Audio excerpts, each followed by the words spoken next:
Erin was in trouble. She had no money, no job, no husband, and 3 young children. Life is difficult when you are a single mother, but Erin loved her young family, and she wanted to make their lives happy and comfortable. Day after day, she read the local newspapers and called for jobs. But every phone call and every interview was unsuccessful. It was time to try something new. Erin visited her lawyer, Ed Masori. "I'm smart, I'm hardworking, and I'll do anything," she told him. "Please give me a job." It was a strange way to find a job, but Erin did what she had to do. She wanted to be a good person and a good mother. Erin was not like the other office workers. She did not always speak politely. She did not wear dark suits, and she gave her opinions fearlessly. She worked hard, organizing papers into piles and boxes every day. But the work was too boring for a smart woman like Erin. Soon, she started reading some of the letters and lawyer papers to make her days more interesting. Erin was a careful worker, and she wanted to do her job well. One day, she found some people's health papers in the same box as their house papers. This was unusual. "Why are these together?" she thought. "Maybe there's a mistake." She started looking at the big box of papers one page at a time. It seemed that a large electricity company, Pacific Gas and Electric Company, PG&EA, wanted to buy hundreds of houses in the small town of Hinckley, close to their electricity station. But why? More importantly, why were the homeowners' health papers in the same boxes? It was a mystery. Erin could not sleep that night. She was worried. Did PG&E want to hide something? Were the people of Hinckley safe? Erin was already a busy woman with her own problems. She had little time to worry about other people.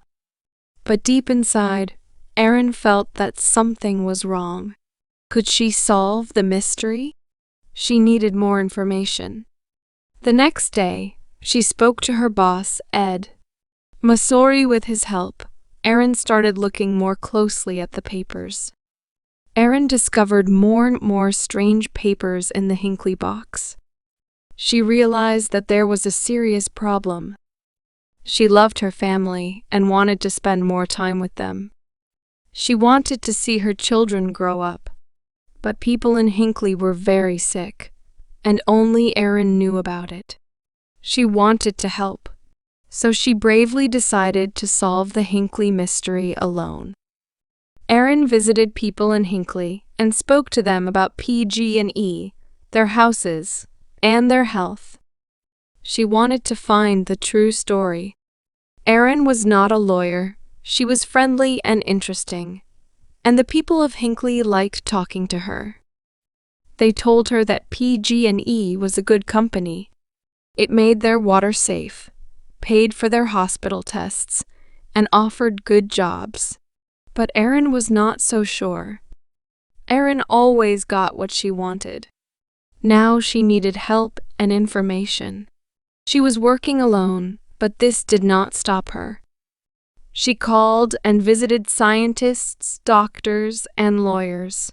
She talked to anyone who could help her, and every day she worked hard. At last, she got the piece of information that she really needed. PG&E was poisoning the water near Hinckley. PG&E is one of the biggest companies in the US, and people liked and trusted it.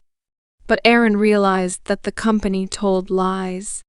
The water is safe, they said, but they were poisoning it. Erin was not important, famous, or rich. She was not even a lawyer. But she decided to fight against PG&E for the people of Hinckley.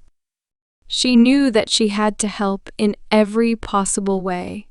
How many people were poisoned in Hinckley? Was anyone in danger? Erin returned to the town to find out. People knew Erin now. They trusted her and talked honestly about their health problems. Hundreds of people in Hinckley had terrible illnesses, and some were dying. As Erin listened to the great problems and worries in these people's lives, she became very angry.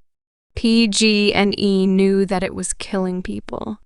It was expensive to clean the water from its electricity station, so the dirty water ran into Hinckley's river and drinking water. Now the company wanted to buy the houses and keep the secret. It was not worried about the people who became sick. It was worried about possible payments to those people. Money was a big problem for Ed Massery too. At this time, Erin's work was important. He knew that. But lawyers only get paid when they win. It was almost impossible for a small local law office to win against PG&E. Ed Massery was afraid, but he was a brave man too. He trusted Erin, and Erin's courage and hard work carried them through the most difficult times. From start to finish, Erin's work for the people of Hinckley took more than 5 years.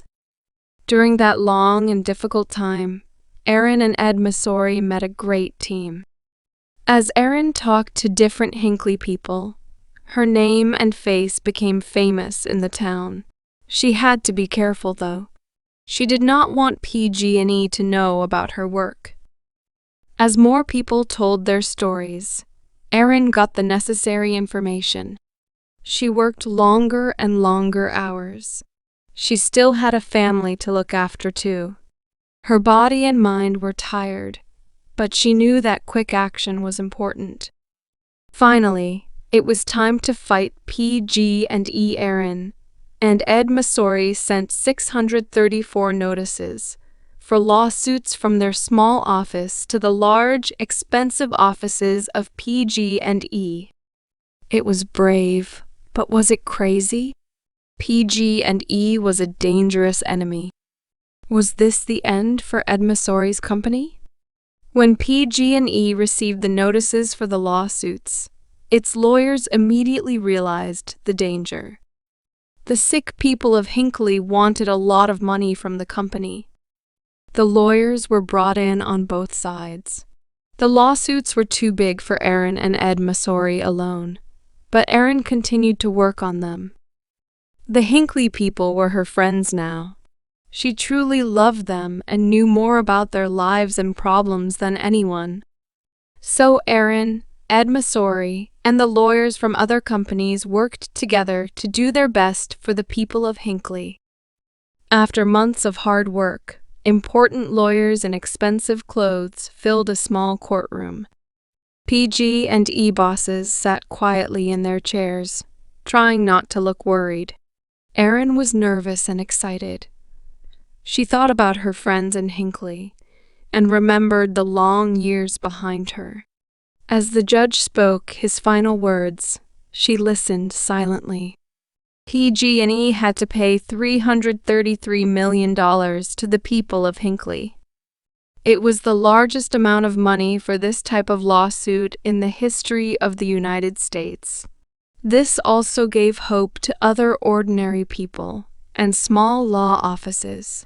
And when PG&E stopped poisoning the water at Hinckley, hundreds of people's lives were saved. After their fight against PG&E, Erin and Ed Massery had enough money to stop working forever. But today, Erin is still working for Ed's office. She is not a lawyer. She always liked to do things her own way, and she has not changed. But her health, her family, and the people of Hinckley are more important. Today, she works for other ordinary people who are fighting against big companies. Her courage and hard work continue to help people and save lives.